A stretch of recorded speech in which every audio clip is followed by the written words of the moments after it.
would be this.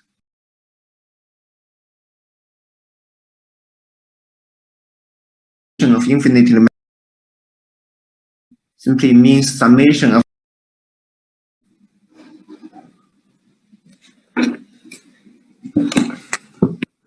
Hello. This is lecture 3 about power series and the Taylor series. In the previous 2 lectures, we have introduced basic concepts of series, which means summation of infinitely many numbers. Okay. So power series simply means summation of infinitely many functions, while each function is a power function. So we are going to talk about the convergence theory about power series and a specific application of power series called the Taylor series. First, we introduce what is power series. Power series is simply a series of functions, while every term in the function is just a power function. So what's power function? It's x to some power. So this is x minus a to power n. So x minus something to some power is called power function. So every term is such a function. Then the series is called power series. So this center number a is common for all terms. You have a common center for all terms in the power series. Cn would be just coefficients, numbers. So here is an example of power series. If you just choose any fixed coefficient Cn, for example, 1 over n factorial, then you get a specific power function. In this power function, this Cn is just 1 over n factorial. This a is equal to 1. Okay? So this number 1 is called the center of this power series. If you simply look at the power series, there is a simple fact that if x equals a, then every term would be 0, right? A minus a would be 0. So if every term is 0, then the series must be convergent, right? So the power series converge automatically when x equals the center number. So when x equals a, the series is automatically convergent because every term is 0. Well, therefore, the central question is to determine the rest values of x such that the series is convergent. For which other x that the series is convergent. So that's the central question. When x is a, the question is not interesting because the series is automatically convergent. Okay. So let's look at a specific example to get some idea how to determine the value x to make the series is convergent. Actually, in order to make the series to be convergent, we can use ratio test to determine for which x the series is convergent based on ratio test. So ratio test requires you to look at the limit of the ratio between next term and the current term. So next term is just obtained replacing n by n plus 1. Replacing n by n plus 1, you get next term. So next term over current term would be this, okay? Because this power n plus 1 is cancelled by this power n. Only one power is left. Okay? When you take absolute value, you get this. So if you take a limit when n tends to infinity, what do you get? You can first divide both upper and the lower side by n, right? And then you take limit. So this 1 over n tend to 0. So you get the absolute value of x minus 1. Then this is the limit of the ratio. A ratio test says that the limit should be smaller than 1 for the series to be convergent. So if the limit is smaller than 1, the series is convergent. If the limit is bigger than 1, then the series is divergent, right? Why? As I said that for series, if the limit of the ratio is bigger than 1, the series is divergent. This is the criteria in the ratio test. The tricky part is when the limit is equal to 1. In this case, you have to consider it specifically. For example, for which value of x this number is equal to 1, 2 and 0 both satisfy this, right? 2 minus 1 is 1. 0 minus 1 is negative 1, but if you take absolute value, it becomes 1.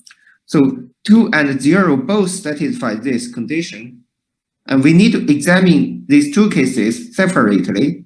For example, if x equals 2, you substitute 2 to be the series, you get 1 to power n. So every term is 1 over n. This series is divergent, and you know this because you can do integral tests, right? You can use integral tests. You know that integral of this function is equal to infinity. And therefore, the series is divergent, okay? If the integral is not a finite number, then the series is divergent. Well, if x equals 0, you substitute 0 here, you get a negative 1 to power n. Then this series is convergent because you can use alternating series. You can use this criteria, right? So the sign is alternating while the absolute value is decreasing in n. So this is alternating series, which is convergent. You see that in this single question, you need to use ratio test and integral test and alternating series. See? But in this single question, you need to use 3 different criteria to determine whether the series is convergent. Okay?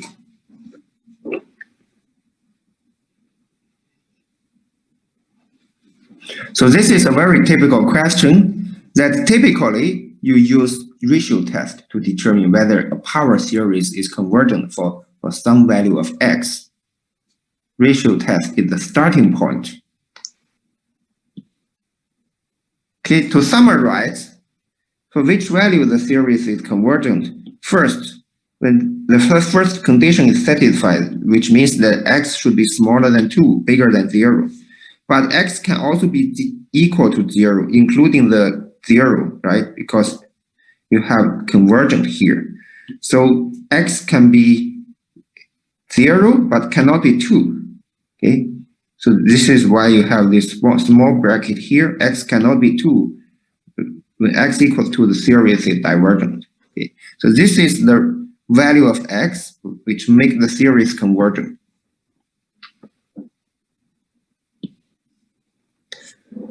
Okay.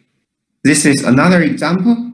While the factorial becomes here, as I said that you can use ratio tests, right? The starting point can be ratio test. You use ratio test to determine this limit of the ratio. After cancellation, you get this. You see that if x is not 0, then this limit must be infinity because n tends to infinity. So if x is not 0, the limit is infinity. If the ratio tends to infinity, the series is not convergent. It's divergent. Okay, when x is not 0. So this is this tells you that sometimes the series is divergent for any non-zero x. Okay, but when x equals 0, of course it's convergent because every term is 0.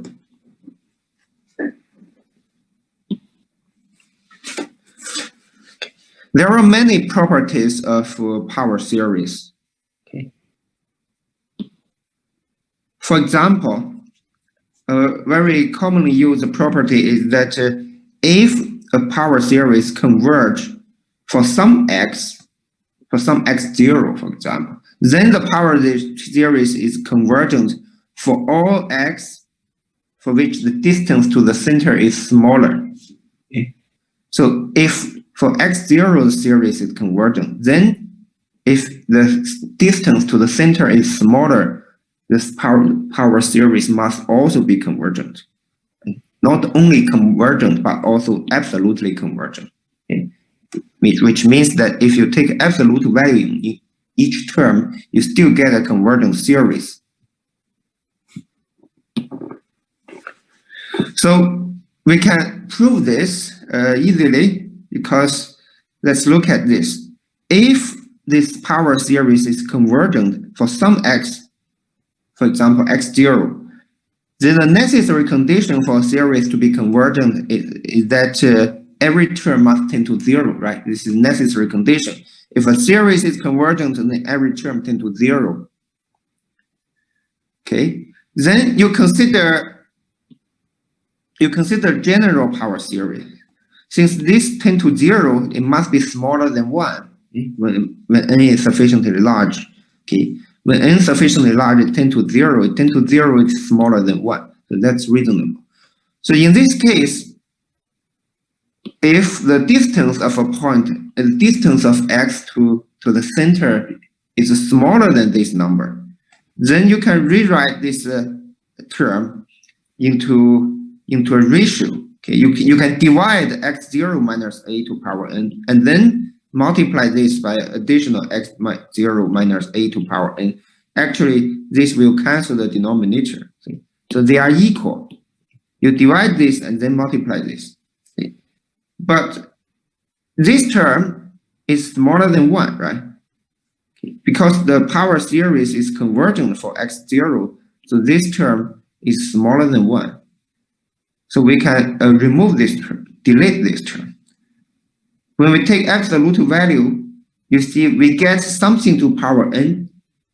And if the numerator is smaller than denominator, then this is a small number, smaller than 1. Okay? If the base number is smaller than 1, then the geometric series is convergent.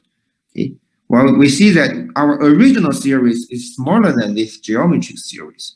If the geometric series is convergent, our original smaller series must also be convergent. This is a comparison test. Comparison test said that for two positive series, if the bigger series is convergent, then the smaller series must also be convergent. So we use comparison test here. We found that the original series is actually smaller than the geometric series. So when x minus a is smaller than the bottom number, it's actually this condition. Our original series must be convergent. Okay. So this tells us a conclusion that if the power series is convergent for one x0, then it's convergent for all x whose distance to a is smaller. Okay.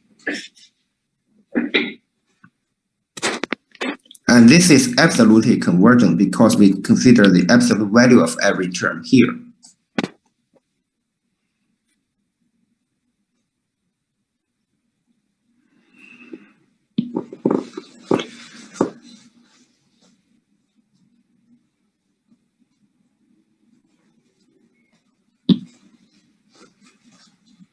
So because of this property, we have a concept called the radius of convergence. Okay.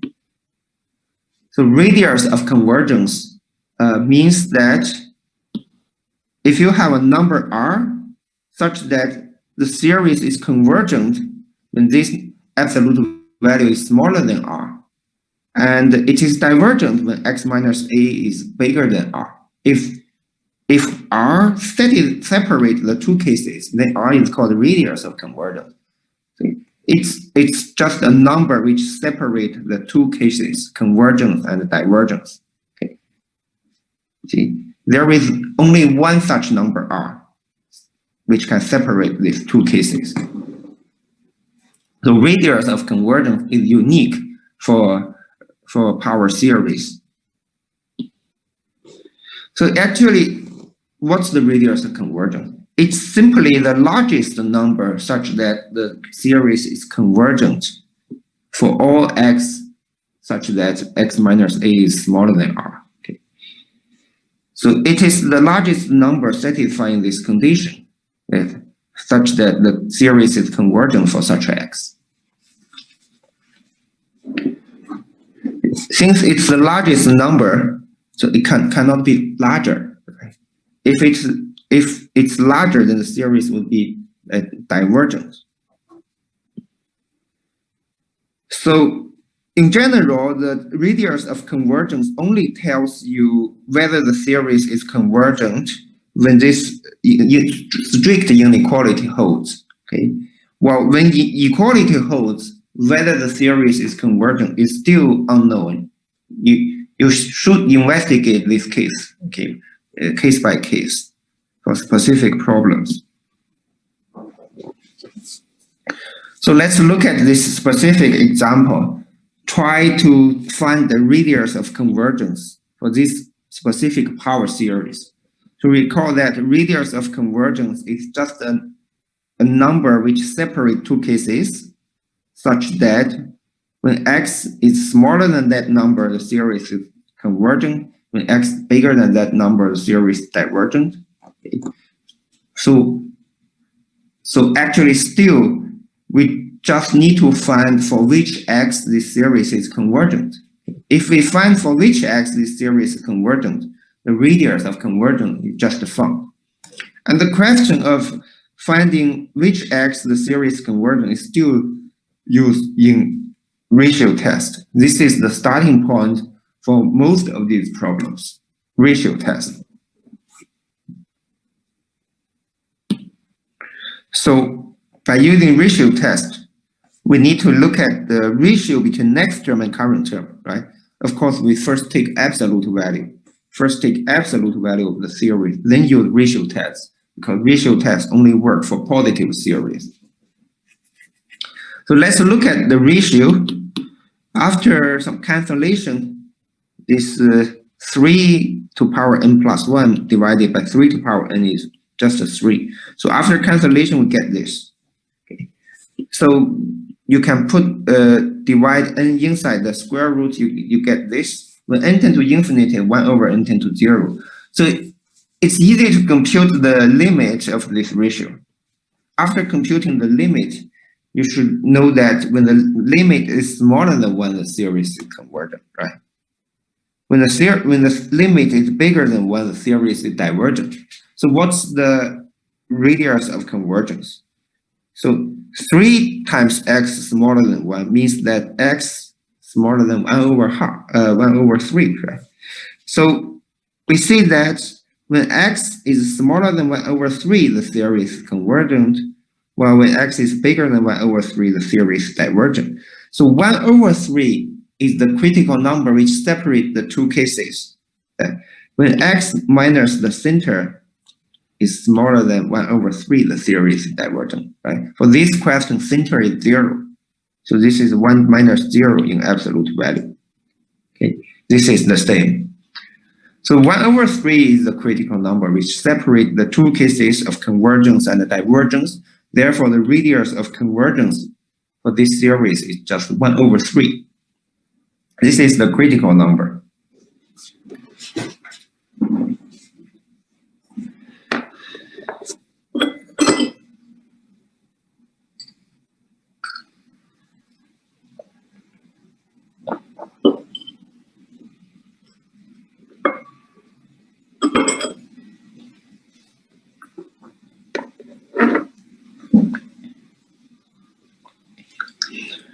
Okay.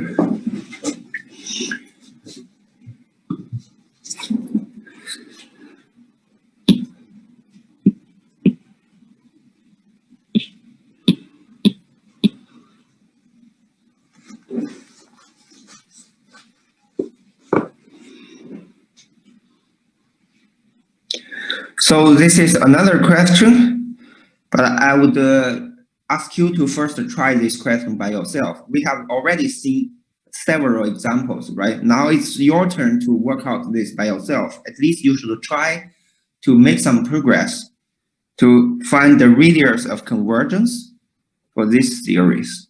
Try to make some progress on this question. Okay, I'll give you 1 minute.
Okay. So again, the starting point for such questions is always ratio test. Let's use ratio test to consider the ratio between next term and current term. And then the denominator, 2 to the power n plus 1 divided by 2 to the power n would give you a 2 here. Or n plus 1 divided by n would give you this factor, 1 plus 1 over n. So then you get a 1x minus 2 in absolute value. So when n tends to infinity, is 1 over n tends to 0. You get, what you get is this. So what you get is this. So the limit should be smaller than 1 for the series to be convergent, right? Therefore, when this number is smaller than 1, when the limit is smaller than 1, the series is convergent. When the limit is bigger than 1, the series is divergent. But this is equivalent to this.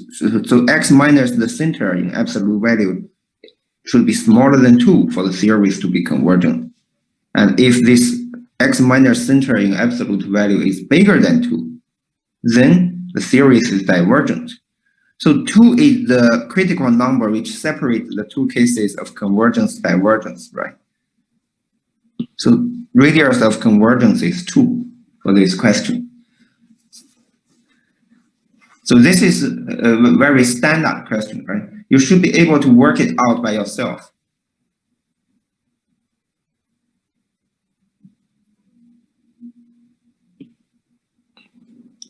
Now, what's the radius of convergence for this new series?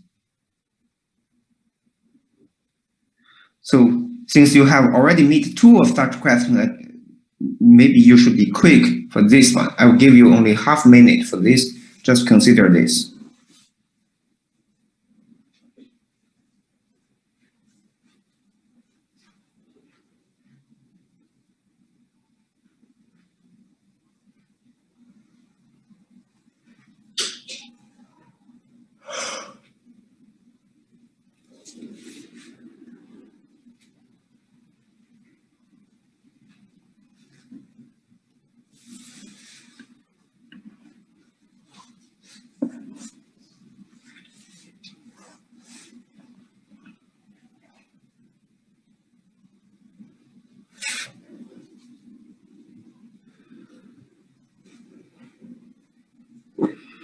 Okay.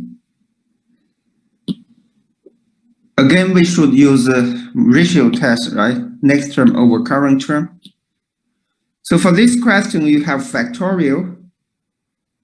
So factorial means that this is a product of n plus 1 terms. Okay. Well, divided by this is a product of n terms. So the product of n plus 1 terms divided by product of n terms, only the last term remains, right? So you get a last term, n plus 1. So when n tends to infinity, what you get is 0, actually. For any fixed x, you get limit should be 0. Or 0 is automatically smaller than 1, right? So it means that for any given x, the series is convergent because the limit of the ratio is smaller than 1. Since for any x, the series is convergent, the radius of convergence should be infinity. Okay, so radius of convergence for this question is infinity, infinitely large.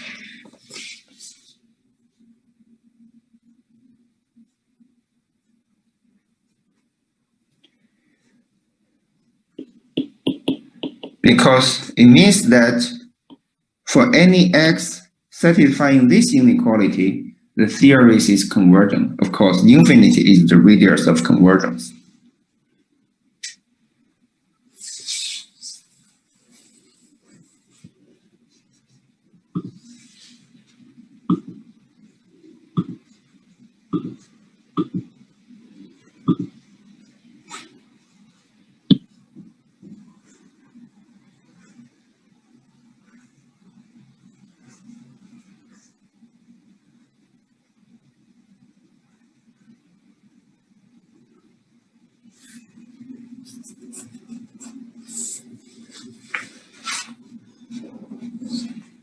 Let's look at this question. Here your power becomes x to power 2n. Anyway, if you use a ratio test, you can just regard it to a general series. Use ratio test. What you get is this. Okay, when you take limit, you get x squared. So this limit must be smaller than 1 for the series to be convergent, which means that in this case, the series is convergent. Well, if absolute value of x is bigger than 1, the series is divergent. So what's the radius of the convergence? It's just 1, because 1 is the number which separates two cases of convergence and divergence. Okay, so x squared smaller than 1 is equivalent to x smaller than 1 in absolute value. Okay, you can remove the square. Therefore, 1 is the radius of convergence. But this question center is just a 0. So this is 1 x minus 0 here. Okay. X minus the center.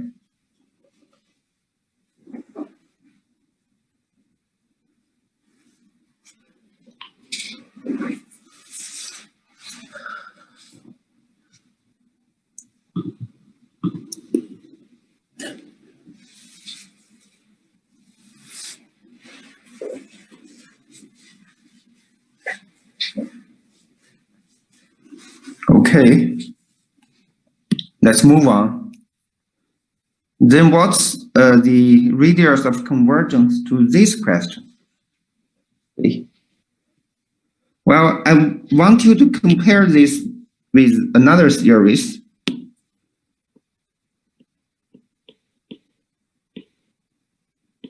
These two series are different. Okay, the power on x is different. Let's consider the two series. Find the radius of convergence for the two series. Give you 1 minute to first think about this by yourself. Compare the two series. Find the radius of convergence for the two series.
Okay, let's look at this question.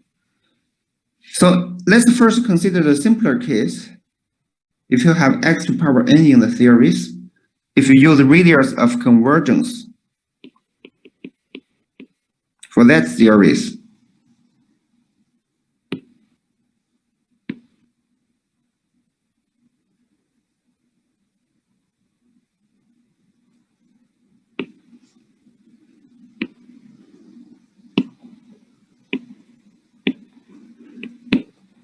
what you get is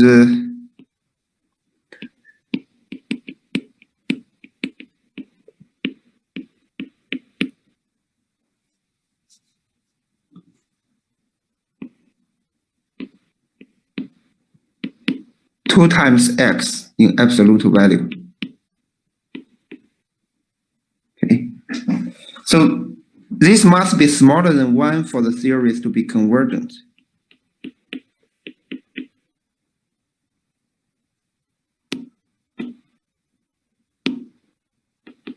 So if absolute value of x is smaller than half, then the series is convergent.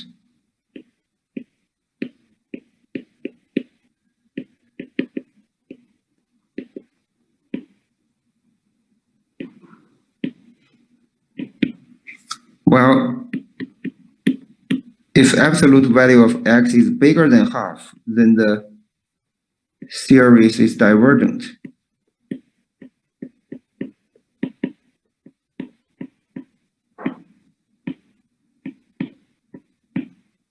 Okay, so this is the series with x to power n here. However, if the power is changed, you see that when the power is n, the radius of convergence is just reciprocal of this 2. It's just reciprocal of this number 2. But if the power is changed, then let's look at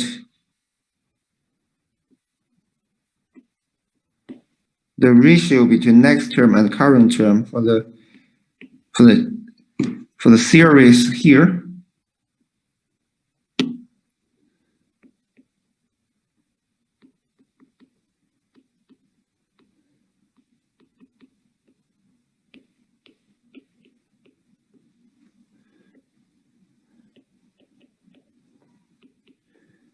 First you get a 2 here, then you get x to some power. The power is the power above minus power below.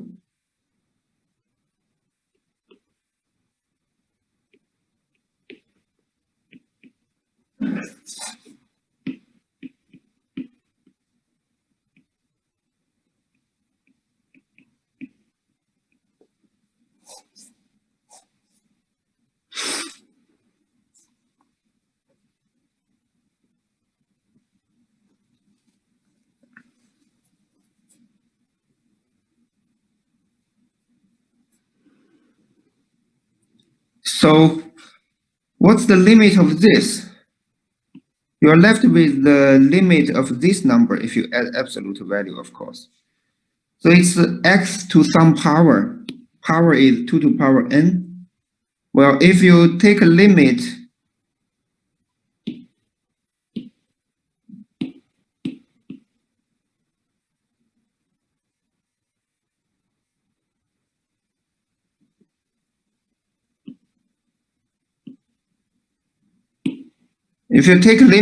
when n tend to infinity, well, the limit depends on the base number. If the base number is smaller than 1, then the limit would be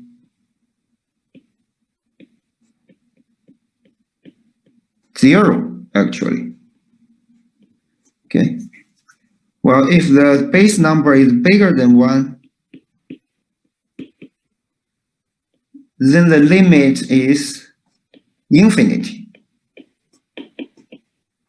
So what's the conclusion? The conclusion is that if x is smaller than 1, then the limit is 0, therefore smaller than 1. The series is convergent.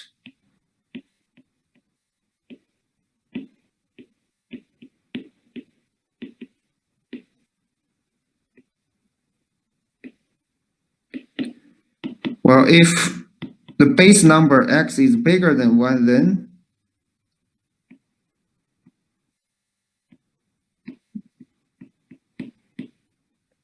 then the limit here is infinity. So if in a ratio test, if the limit is infinity, the series is divergent.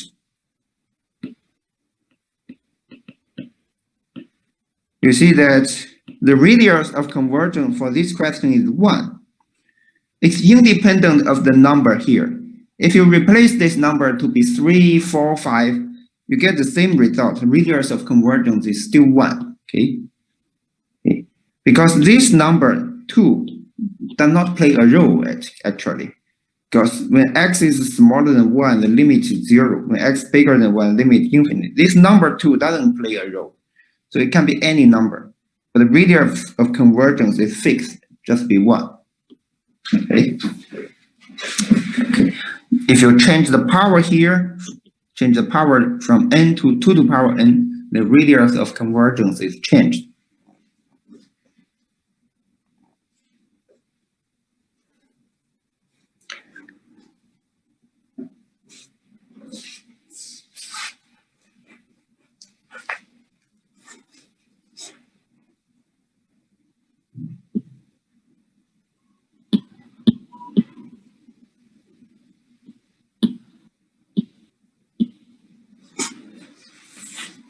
Okay. So an application of power series is called Taylor series. Taylor series means that you can expand a function into a power series. Right? So if a function can be written into a power series, then this series is called Taylor series of the function at a center point. Okay? So you can expand the function at a different center, but then the coefficient will be different. So the same function can have different power series at different center, but at a fixed center, the power series is unique. Okay. And an example of this power series expansion is just this function. We know that this infinite sum give us 1 over 1 minus x. This is the value of the geometric series. We know this, right? So conversely, if you are given this function, we can expand this function into a power series, which is called the Taylor series of the function. So Taylor series is just a power series.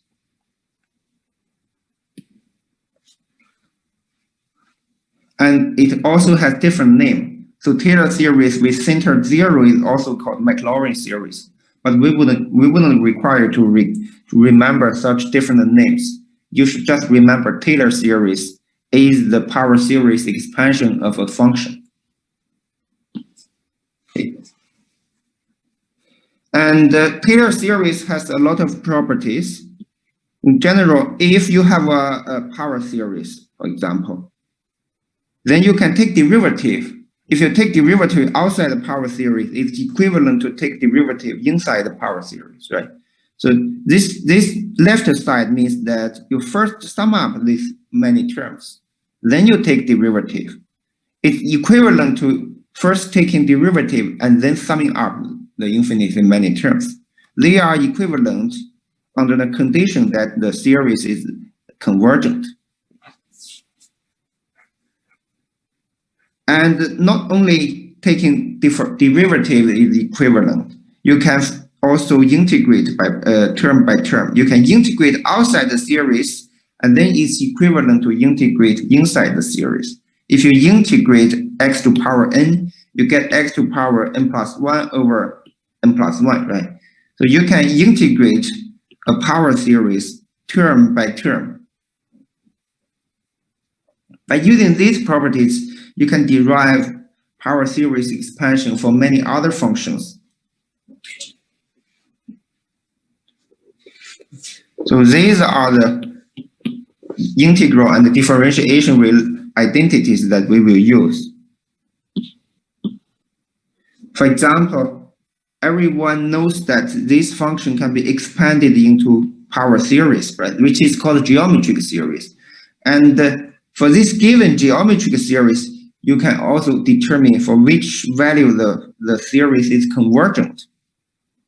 And if you use ratio test, you find that radius of convergence is 1. So absolute value of x must be smaller than 1 for the right side to be convergent to the left side.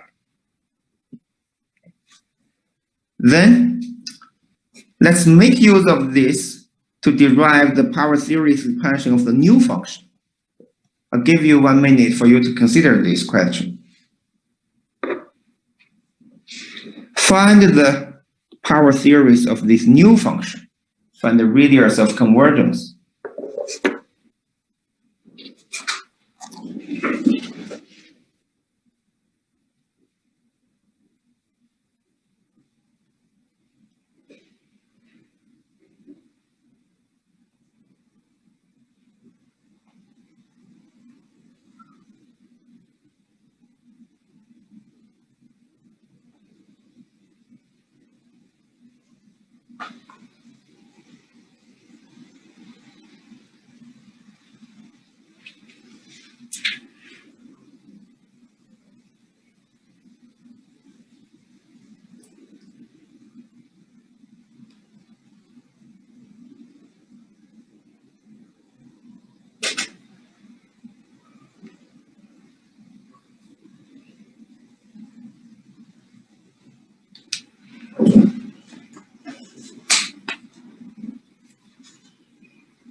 Okay,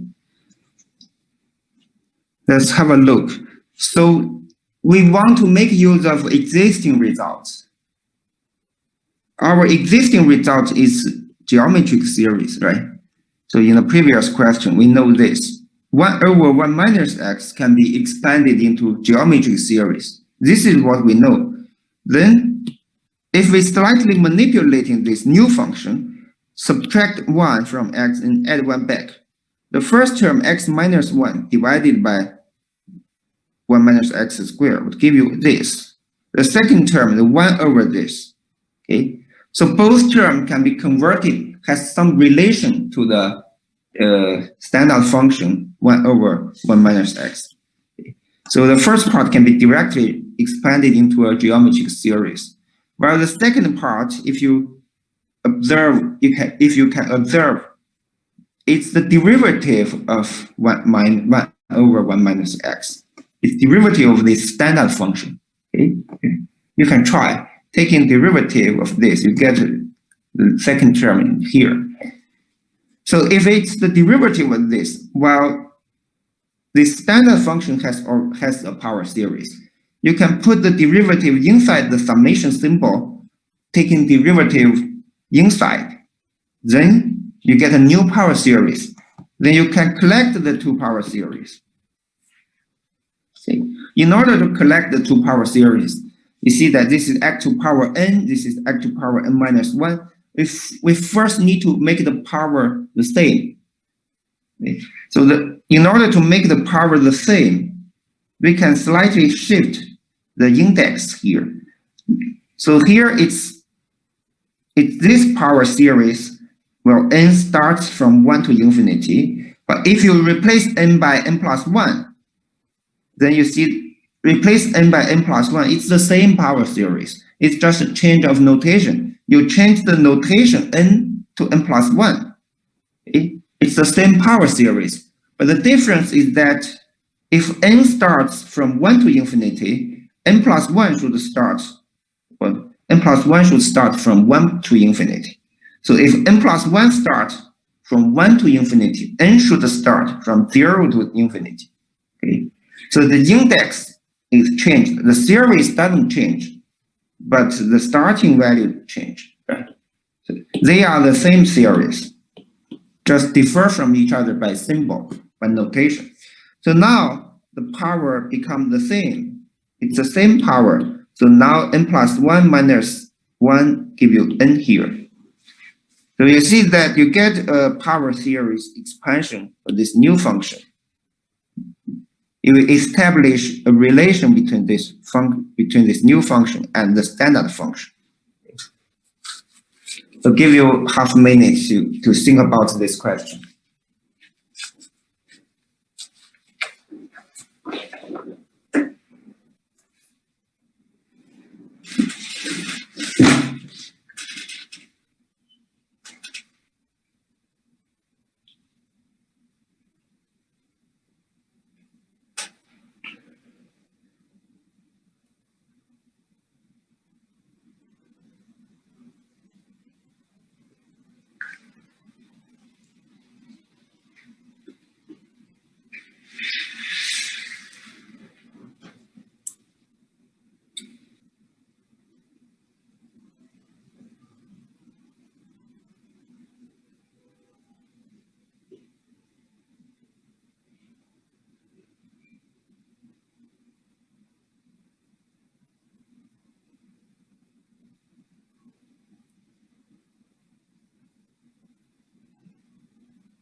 Well, this is a good question.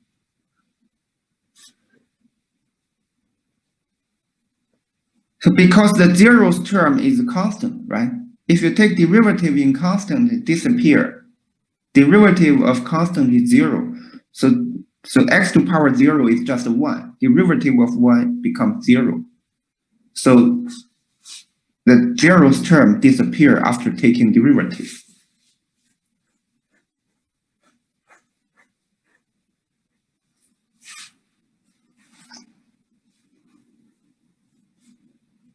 That's a good question.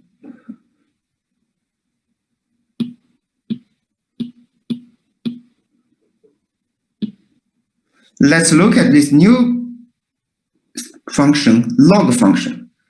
Okay, so you can also work out this question similarly. The idea is to relate this to the standard function 1 over something, 1 plus x. So the relation is that log function is the integral of this standard function. If you integrate this from 0 to x, you can get log 1 plus x. Okay, but for this standard function, you can write it as the 1 minus something. So this standard function can be expanded into geometric series, right? So here, this number is minus t here. So it's minus t to power n in this series. Okay? So now you integrate this series, it's equivalent to integrate term by term. You can put integral inside the summation symbol. After switch integral and summation, you integrate t to power n, you get x to power n plus 1 divided by n plus 1, right? So you get this series. Okay. So this is the power series expansion of this log function, log 1 plus x. Okay, you can further write down the first few terms to see what's the polynomial approximation to this logarithmic function. When x is small, especially when x is small, okay, so these few terms can approximate the logarithmic function very well.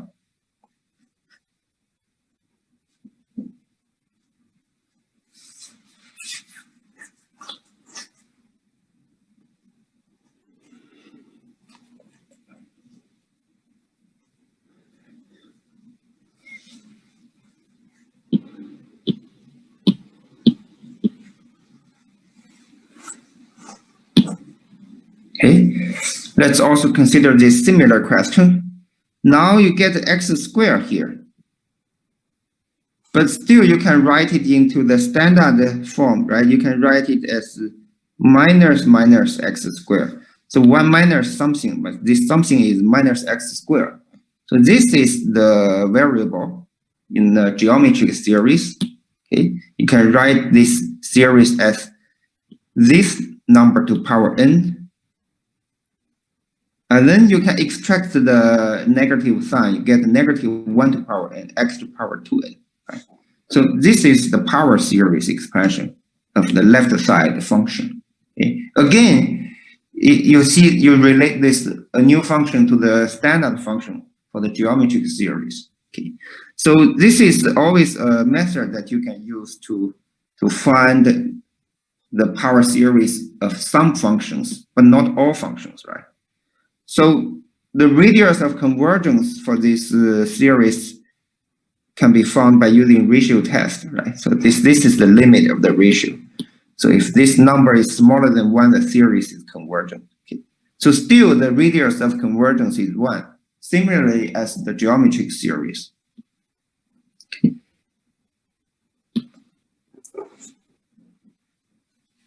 So that's simple, but this is a little more difficult. So give you half minute for you to think about this question. How to relate this function to an existing function that you know.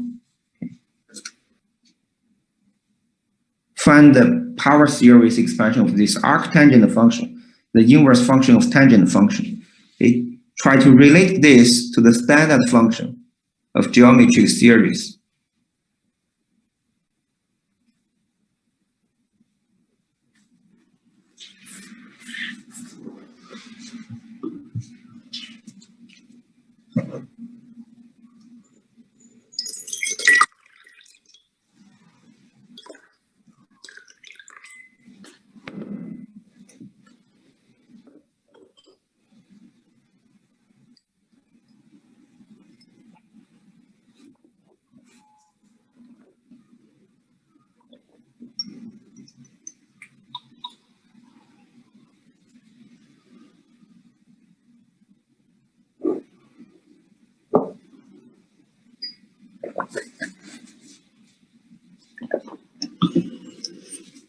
Okay, The answer is this. This arctangent function is related to this function. It's the antiderivative of this, right? If you take derivative of arctangent function, you get this 1 over 1 plus x squared. This formula can be found in the table of single variable calculus. When you want to find antiderivative of this function, you would see this arctangent function. So that's why you should remember those formula instead of trying to find those formula in tables. You really should remember those formulas in your head. So if you can remember those formulas in your head, okay, you immediately know what's the relation between arctangent function and this function. While this function appeared in the previous example, you know that this is the power series expansion, and therefore you can integrate this function. Integrate this function, you get arctangent function, right? So now if you integrate this function, you should put this series on the right side. And then you put integral inside the summation symbol, you would get this series. You integrate t to power 2 and you get x to power 2n plus 1 divided by this power. So this is the power series for arctangent function.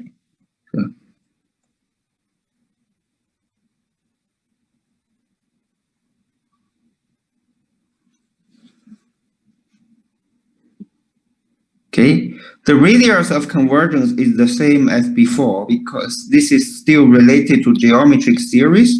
For such series related to geometric series, the radius of convergence is just 1.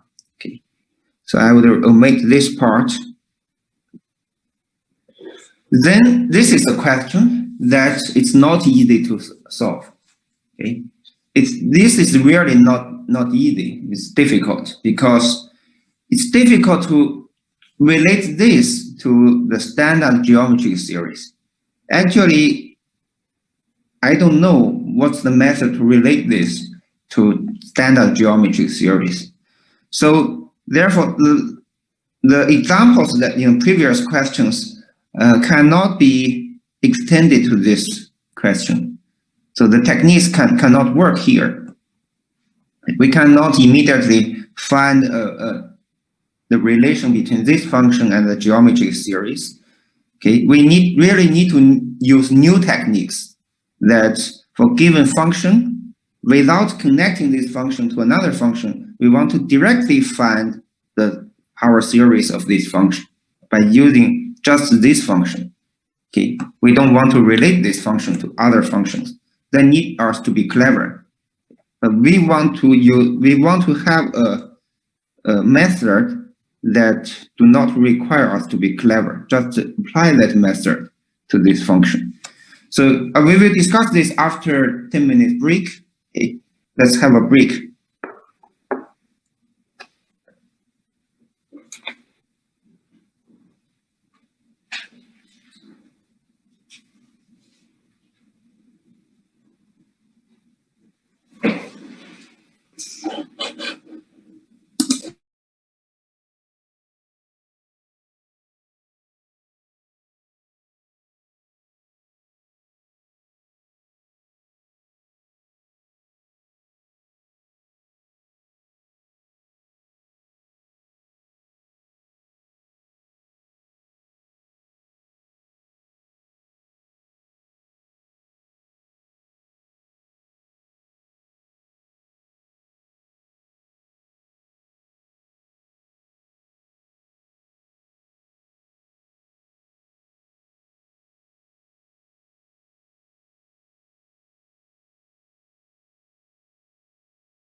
So in this next half of this lecture, we introduce new techniques that you can use to handle such functions that you cannot relate it to existing functions.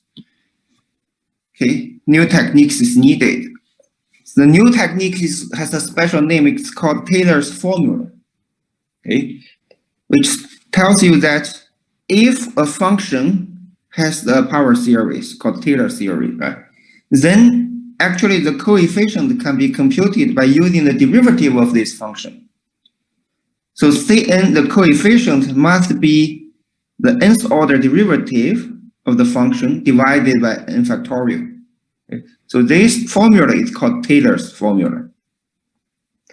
So now if you have an expression of the function, you can compute the nth order derivative and divide it by n factorial in order to get the coefficient of the power series. Okay, so you can, by taking derivative, you can find the power series without relating to this function to the standard geometric series, right?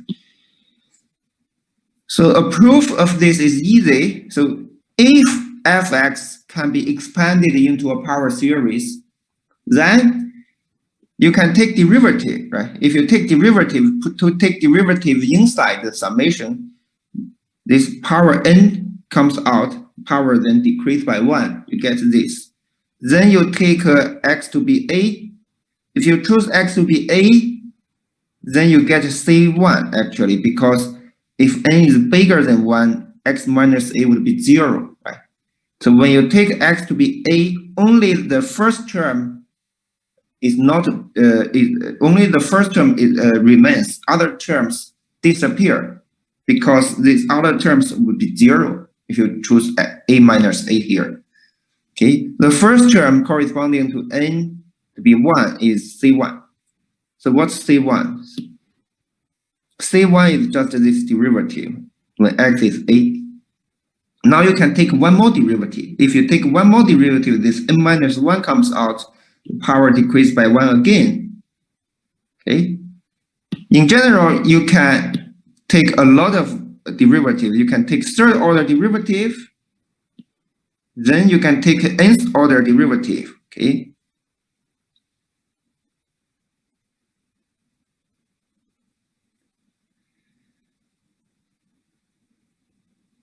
So suppose that you take mth order derivative. What you get is m terms here. You see that if you take 2 derivatives, you get a product of 2 terms. If you take 3 derivatives, you get a product of 3 terms. In general, if you take mth order derivative, you would get a product of m terms, starting from n, m minus 1, m minus 2, until you have m terms. Okay.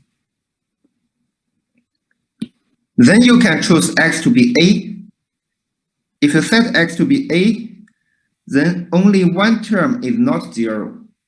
Only the term that n equals m, this term is not 0, because when n is bigger, a minus a to some bigger power would be 0. Okay, so you get only one term actually times cm. When n equals m, this would be m factorial. Okay, you get cm times m factorial. Then you divide this m factorial in both sides. You will get cm equals mth order derivative at a divided by m factorial. This is the Taylor's formula. Okay, so we derived this formula by ourselves.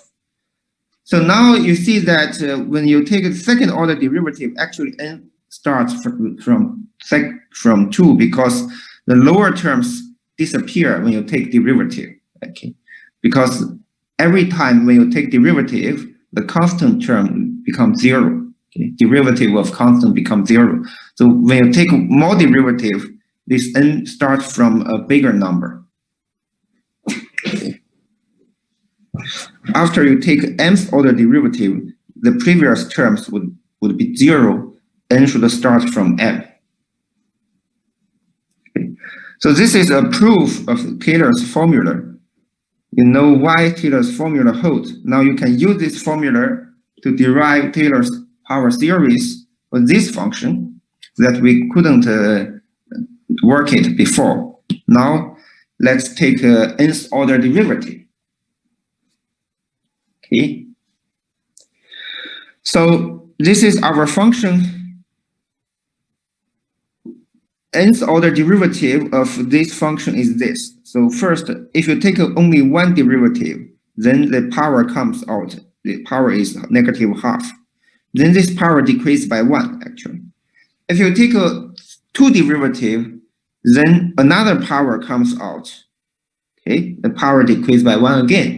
So if you take n derivative, you would get a product of n terms here. So this would be n terms. Okay. And the power would decrease by n. So this is the general formula for nth order derivative. And if we want to find the power series at when x equals 0, the center should be 0, then we should substitute x to be 0 in the above formula. If you substitute, this is your fx, you substitute x to be 0, you get nth order derivative of this function at 0. Well, on the right side, when x equals 0, this last term is just 1, disappear. So what you get is a product of n terms. So there, each term contains a negative sign, right? You can extract all the negative sign outside, you get a -1 to the power n. Then the rest term would be positive numbers, okay? Just half, and half plus 1, half plus 2, half plus -1. You get all the terms are positive numbers. Okay? So this is nth order derivative. Okay, so you can calculate that by using this formula. So f0 is this. F0 is just 1. When you set x to be 0 here, you get 1. The first order derivative is -½ by choosing n to be 1 here. If you choose n to be 2 here, you get a second order derivative. So you can calculate a lot of derivatives in this way. So by using Taylor's formula,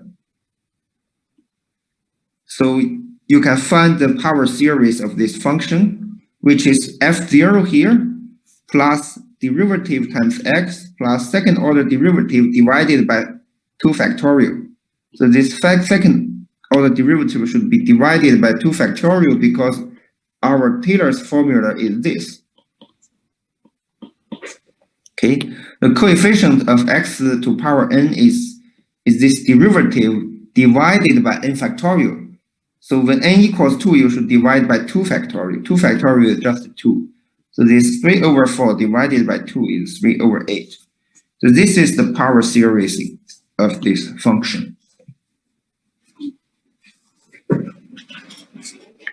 So now you know how to find power series of a function by taking derivative of this function. Okay, this is a general method.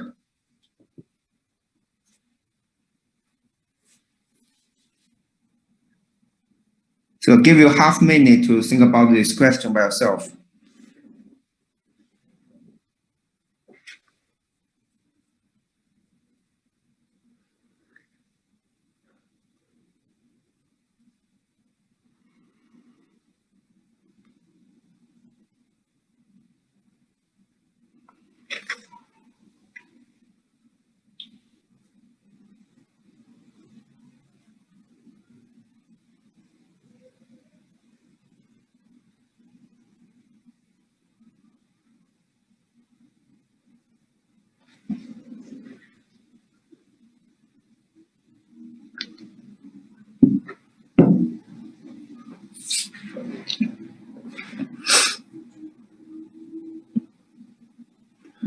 Okay, let's look at the new function, exponential function. Okay, this function is classical. It's just, people meet this function in many applications. So let's look at how to expand this exponential function into a power series. Okay, we can just take nth order derivative of the exponential function, and if you look at the table of formula for derivatives, the derivative of this function is itself. This is a special property of this function. Derivative of this function is itself.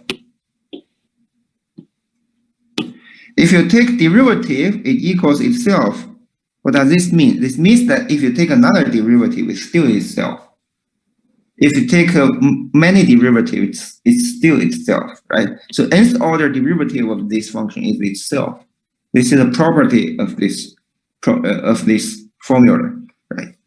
So now you know what's the nth order derivative. Okay.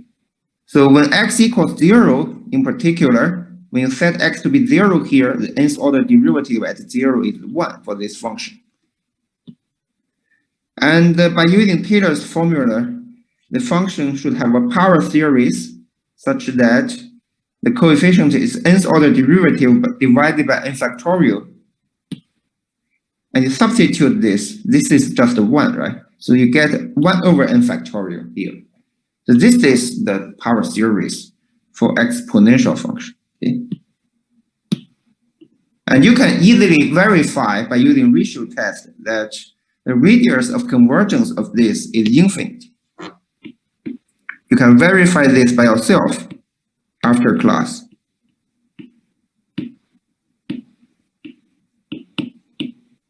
Okay. This series is convergent for any real number x.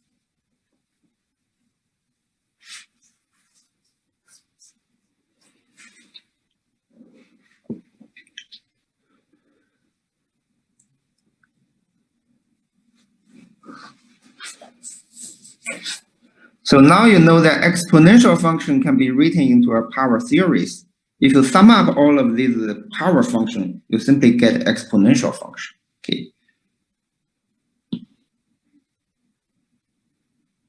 So this would be an exercise for you. Just use the ratio test to determine the radius of convergence. Okay. Now let's look at a related question. What if we want to expand this exponential function into a power series with a different center, centered at x equals 2, centered at 2.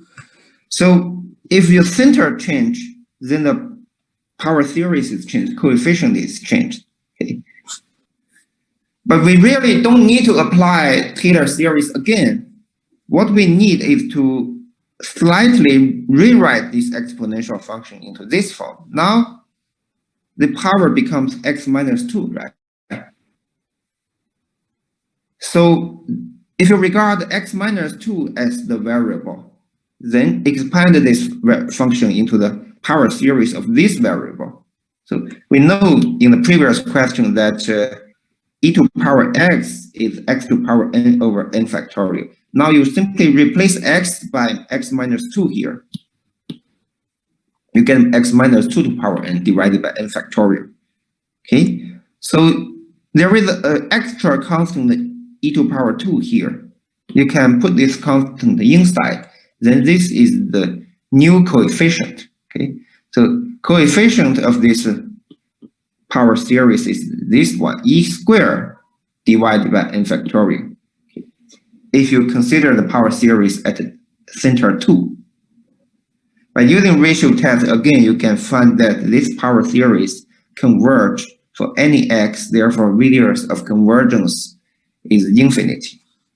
Okay. So this question tells you that you should try to make use of existing results.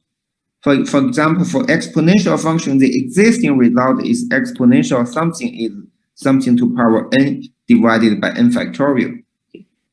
Is this series? You should try to make use of such existing result. If you derive this result in the previous question, then you can immediately use this result in the current question.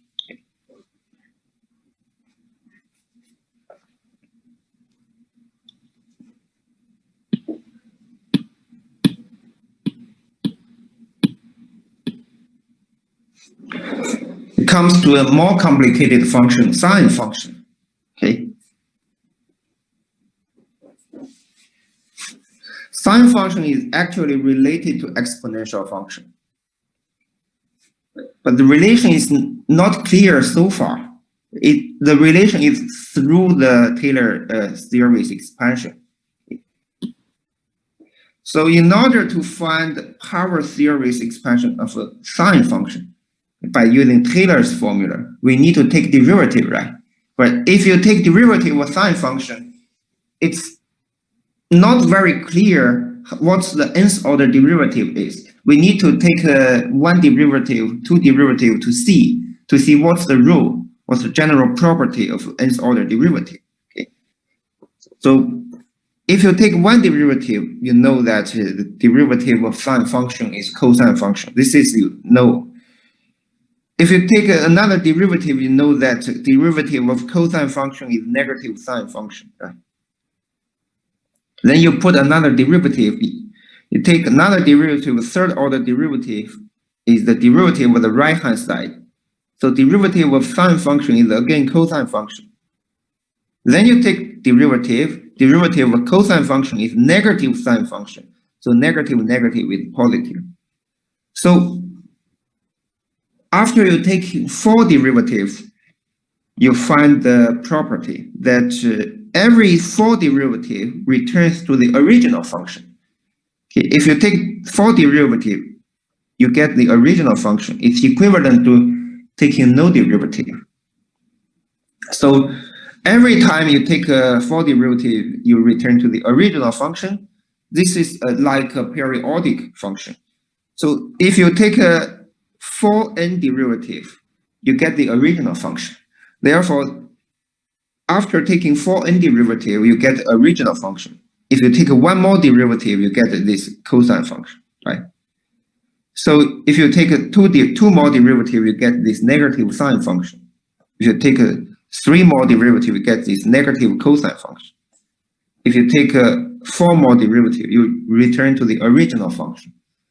Okay, so since we want to find the power series centered at 0, we should substitute x to be 0 here.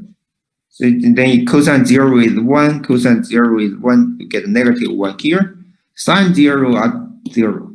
Okay, so what you get is that only these derivatives are not 0. Even order derivatives are 0. So actually in your power series, you don't have even order terms. You don't have even powers because these coefficients are 0.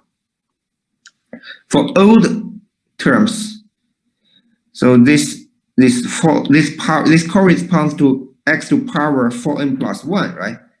So this number should be divided by 4n plus 1 factorial, the factorial of the power. Okay, and this term corresponds to x to power 4n plus 3. And this number should be divided by the factorial of the power. Okay. So this is our Taylor's formula. We don't have even powers because these coefficients are 0. So sine x can be written as this. This is its power series expansion. Well, it can be written into a more concise form. If you observe that for 4n plus 1, it can be written as 2 times 2n here. This can be written as 2 times 2n plus 1 here, right? So this corresponds to 2 times 2n, 2 times 2n plus 1. So when it is 2n, you get a 1. When it is 2n plus 1, you get a negative 1. What's it? It means that whether this is positive or definite, positive or negative, depends on whether this can be written into a power 2k plus 1, whether this k is even or odd. Okay, if k is even, you get k equals 2n, you get 1. If k is odd, you get 2n, k equals 2n plus 1, then you get 4n plus 3 here, you get a negative 1. So you can rewrite this into a single term, where power is 2k plus 1, let's see.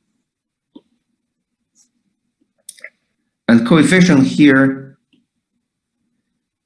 is negative 1 to power k. This is the factorial of the power. Okay.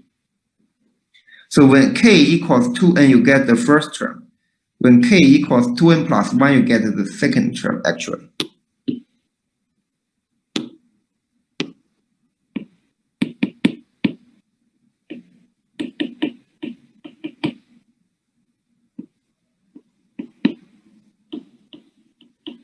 You verify that if you substitute k to be 2n, you get the first term. If you substitute k to be 2n plus 1, you get the second term. Okay? So you get this new formula. This is the power series of sine function. And this is very similar as the power series of exponential function. Okay? If you write the power series of exponential function, it's n factorial x to power n. Let's use the similar symbol.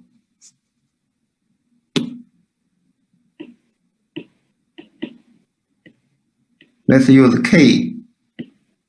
So it's 1 over k factorial x to power k. Okay, just a change the notation, change n to k. So you see that this power appears here as this is the factorial of the power. This is similar as sine function. This is also factorial of the power, but it only contains odd terms, only contains odd powers, right? Okay. And also it contains extra -1 to some power. Okay. But factorial, but denominator is similar. It's on, for both theories, denominator is the factorial of the power. This is the common feature of these two theories. And later we will see that there is some connection between the two functions, exponential function and sine function. Okay. So this is series of sine function. You can also similarly find the series of cosine functions. Okay, let's look at the series of cosine function.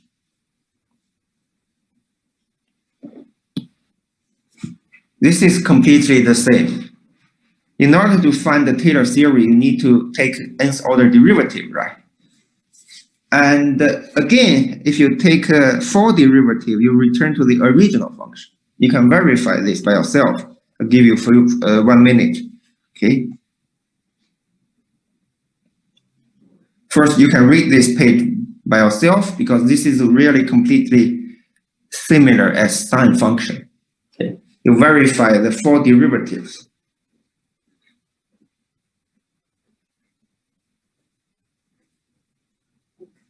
So now, after you are convinced that by taking full derivative, you return to the original function, cosine function, you should be convinced that if you take one more derivative, you get the same term, the same function as here, right? If you take 2 more derivatives, you get this function. Take 3 more derivatives, you get sine function. Take 4 more derivatives, you get the original function, right? So the Taylor series for cosine function consists of only even powers because for the odd powers, the coefficients are 0 here. This number are coefficients corresponding to the odd powers.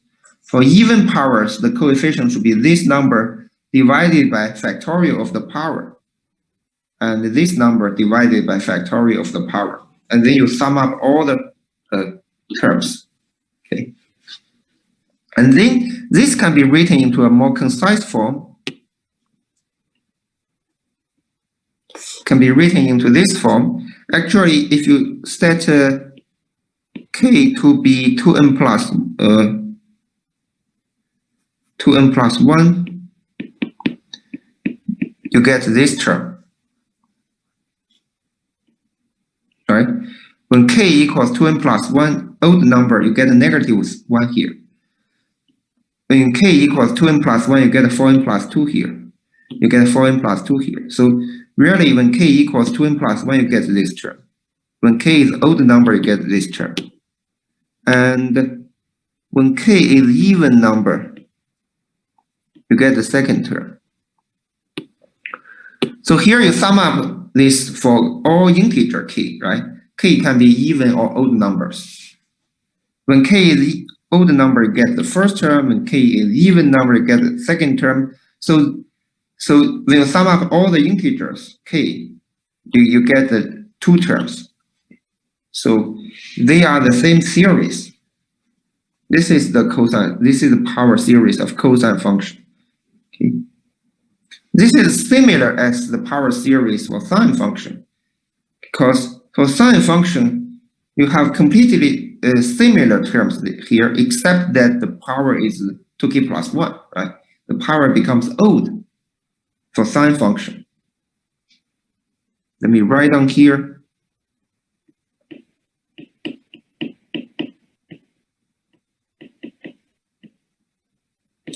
For sine function, you get this. Okay. Therefore, sine function contains only odd power. Cosine function contains only even power. Okay. If you collect these two functions, you would get both odd and even powers, right? If you get both odd and even powers, you get a series which is similar as exponential function, actually.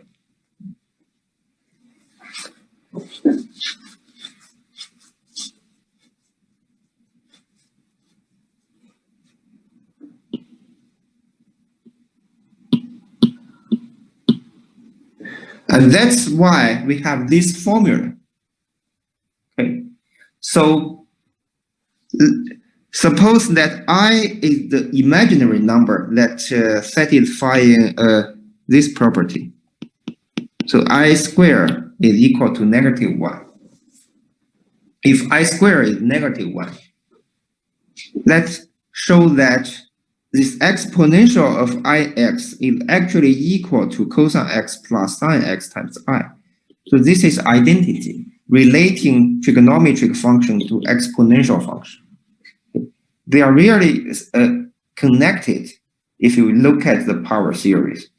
So if you don't know power series, you cannot relate these two functions. Why? So it's not clear without power series. Now let's use power series to show this formula.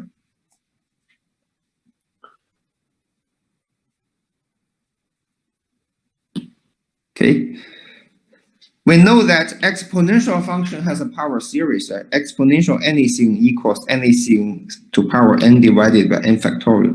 This is power function, power series for exponential function, right? Let's first write down this. Then we split this into two.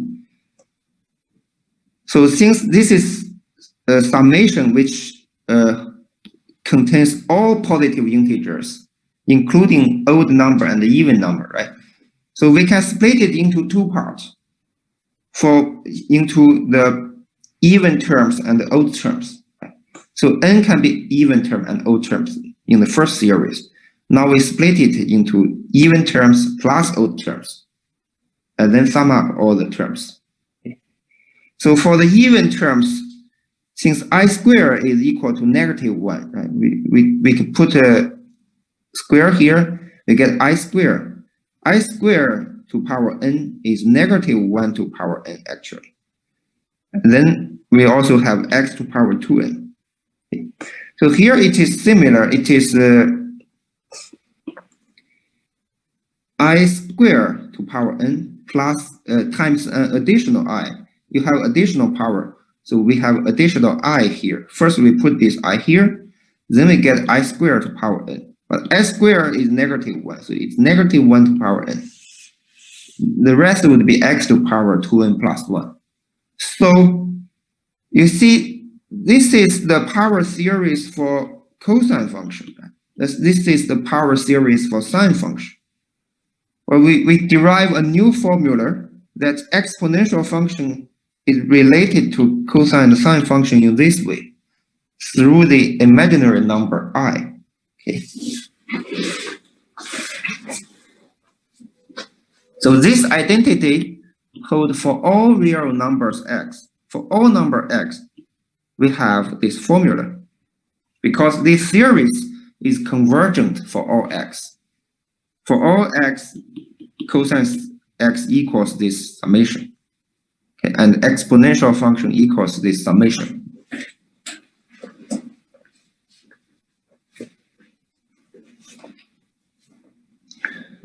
This is an interesting result as an application of power series. It's really powerful, which can help us to derive new formula.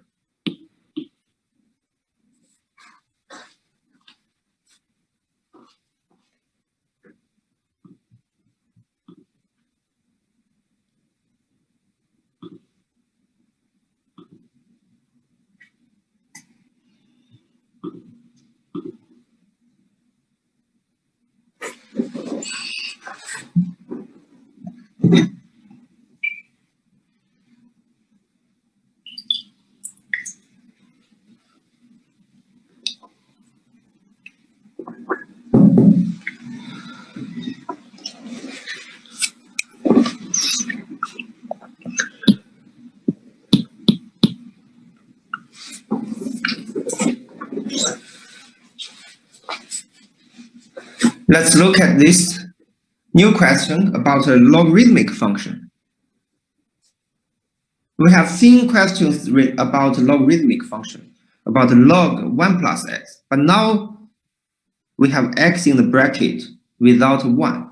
So how do we expand this function into a power series at center 2? Okay. We can relate this actually to the previous question. So we can decompose x into 2 plus x minus 2, right? 2 plus x minus 2 is x. Then we can extract the 2. And by using the basic property of log function, this equals log 2 plus log this second factor. Now we get log 1 plus something, right? So we have a formula which says that log 1 plus something is something to power n plus 1. So this is a power series. We derived this power series at the beginning of this lecture. So now we have a specific number here. So this number should replace y here.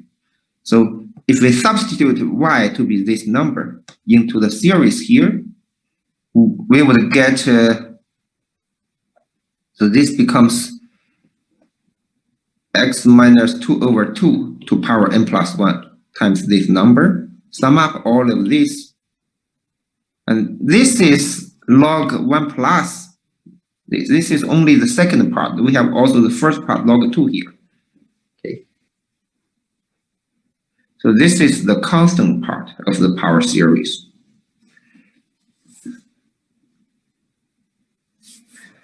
So for this question, we didn't use Taylor's formula because we really want to avoid using Taylor's formula if we have a direct method that can relate the current function to another function which we know the power series.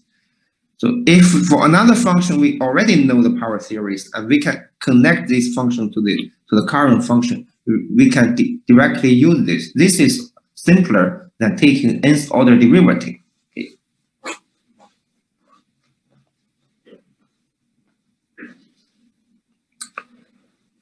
So give you a few seconds to look at this question.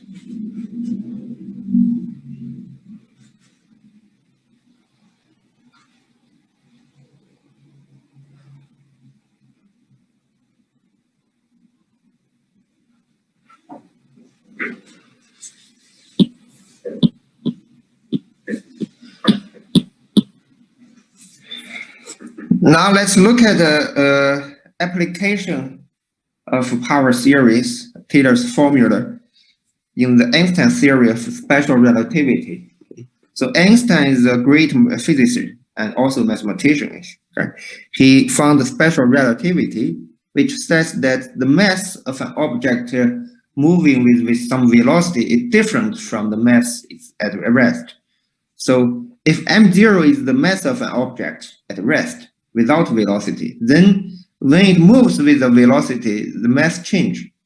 This is a special relativity. So now when the object moves with velocity, this mass is different from its original mass. Okay, it becomes bigger because it's the original mass divided by a number smaller than 1. So this becomes bigger, right? The current mass is bigger than the original mass at rest.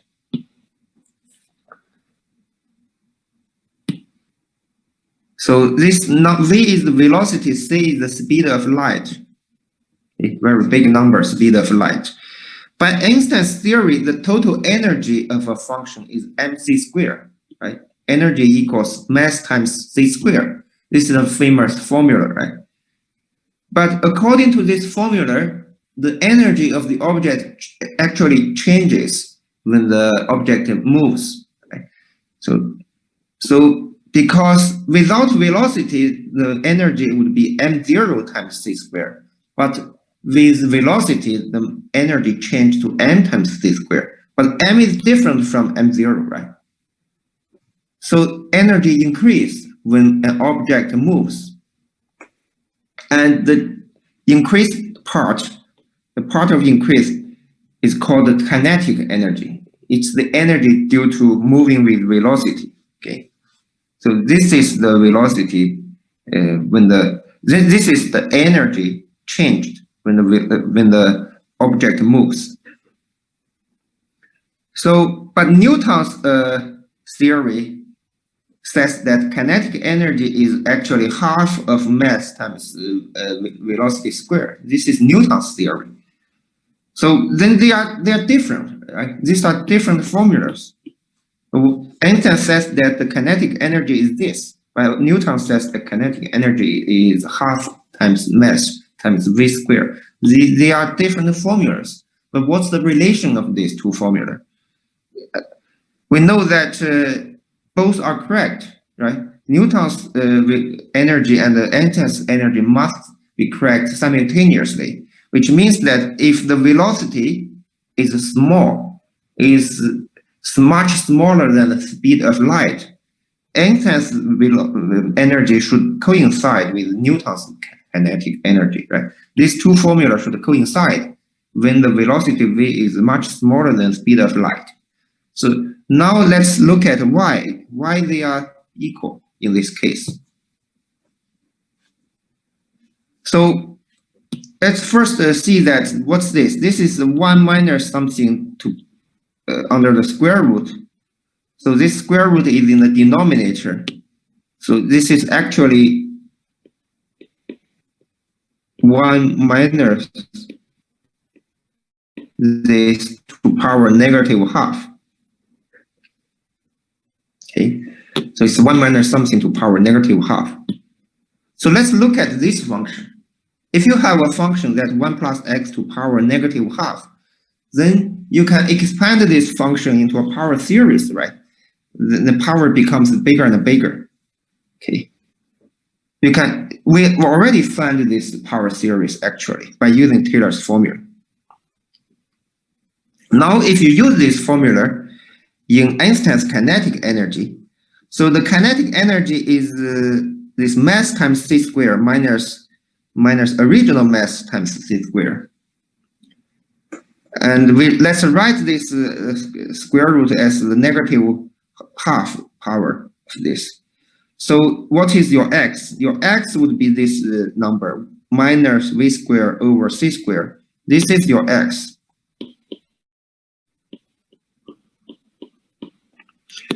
You substitute this x into the Taylor's formula here. And then the second term becomes half v squared over c squared. third term becomes 3 over 8 v to power 4 over c to power 4 here. Okay, so this term becomes this power series, and you see that 1 times m0 c squared will be cancelled by this m0 c squared. So this cancels 1. And what's left is v squared divided by c squared times c squared. So this c squared actually cancels the c squared in the denominator. So they canceled. So what's left is half v squared times m0. Okay, the second term becomes this. And of course, there are additional terms. There are third term. The third term would be if you extract v squared, extract half here, what you get is 3 over 4. 3 over 4 v squared, because another v squared is already extracted out. And c to power 4 is cancelled by c squared. It becomes c squared. So what's left is v squared over c squared times 3 over 4 here, plus higher order powers of this number. So if the velocity of the object is much smaller than speed of light, this would be close to 0, right? Then you have a lot of terms as power of this. So it's a number close to 0 plus higher powers of this number close to 0. Those are smaller and smaller, actually. So actually, these rest terms would be much smaller, close to 0, when the velocity of the object is much smaller than speed of light. So these terms can be neglected in practice if the velocity is far from being speed of light. So then this is actually Newton's kinetic energy. So this shows that Einstein's kinetic energy rarely coincides with Newton's kinetic energy when the ratio is very small, close to 0. So Newton's theory is the approximation of Einstein's theory. Okay. So this is a small application of Taylor series, which tells you how to approximate a function by powers of the function. Okay.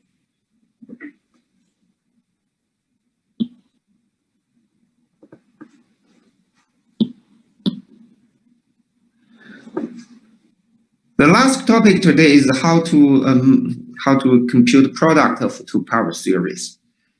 This is actually easy. It has a formula that if you have a product of two power series, it's still a power series, and the coefficient it can be computed by this formula. Okay. Actually, in practical calculation, sometimes you don't need to use this formula. For example, let's look at power product of these two series. If we want to find the power series expansion of these two functions, we can first expand the exponential function here, then we expand the sine function here, then we take product. Okay, when we take product of the two power series, this 1 times the two terms is here in red. X times the two terms is x squared. So x times x is x squared, x times x cubic, x to power 4 in blue, right? So this x squared over 2 times the two term is in this red color. So actually you can compute the product of the two power series. The rest would be higher powers of x, right? If we are only interested in low order powers of x, then we can have a look. So the power on x, so first order term is here, it's x. Second order term is x squared. For cubic powers of x, we have two terms. We see that we have half minus 1 over 6, we have 1 over 3 times x to power 3. So we can collect all of these terms, we get a power series, right? So we can omit the rest of the term if the powers are bigger than 3. This is the method we compute product of two power series. But please make sure that the terms you omit has higher powers than 3. Otherwise this would be wrong. If there are some powers of 3 here, you should collect them into this term. Okay.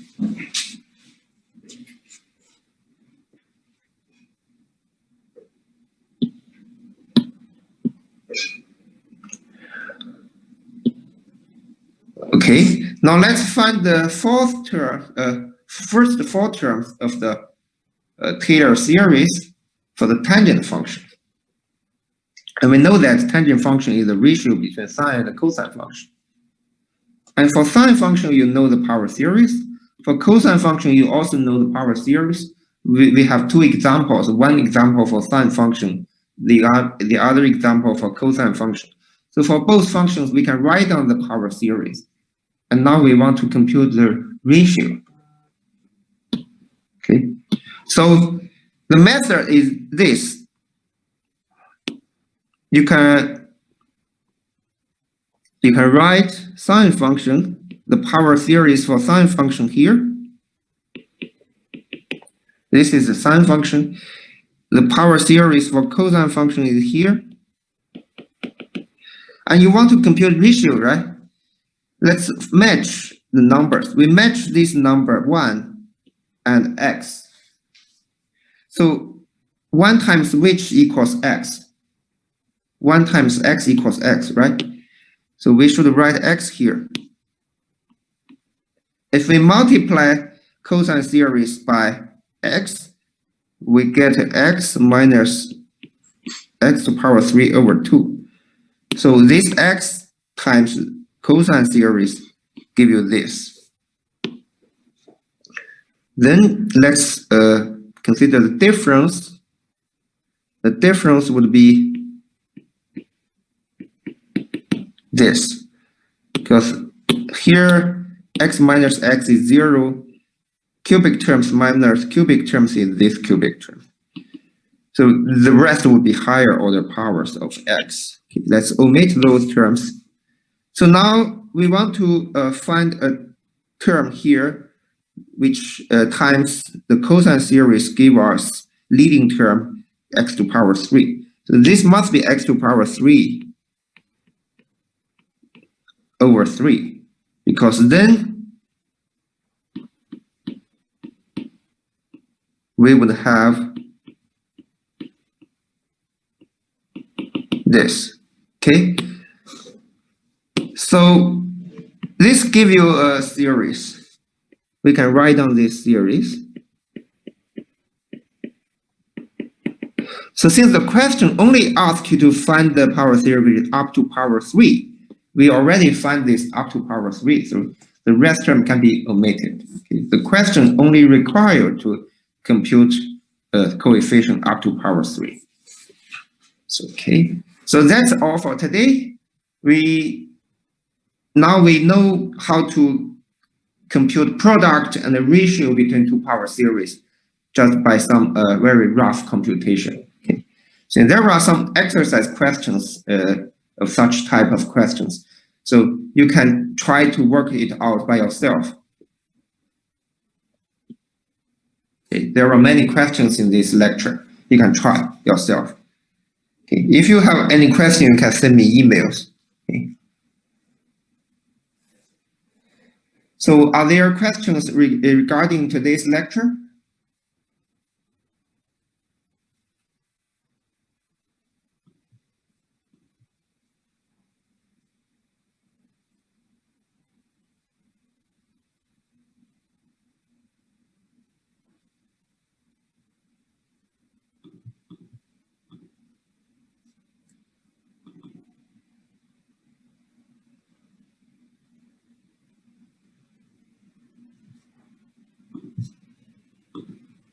Otherwise, let's meet next class in tomorrow's tutorial. Okay, try to work out yourself, at least for some problems. Then I will talk about this problem in tomorrow's tutorial session. Okay.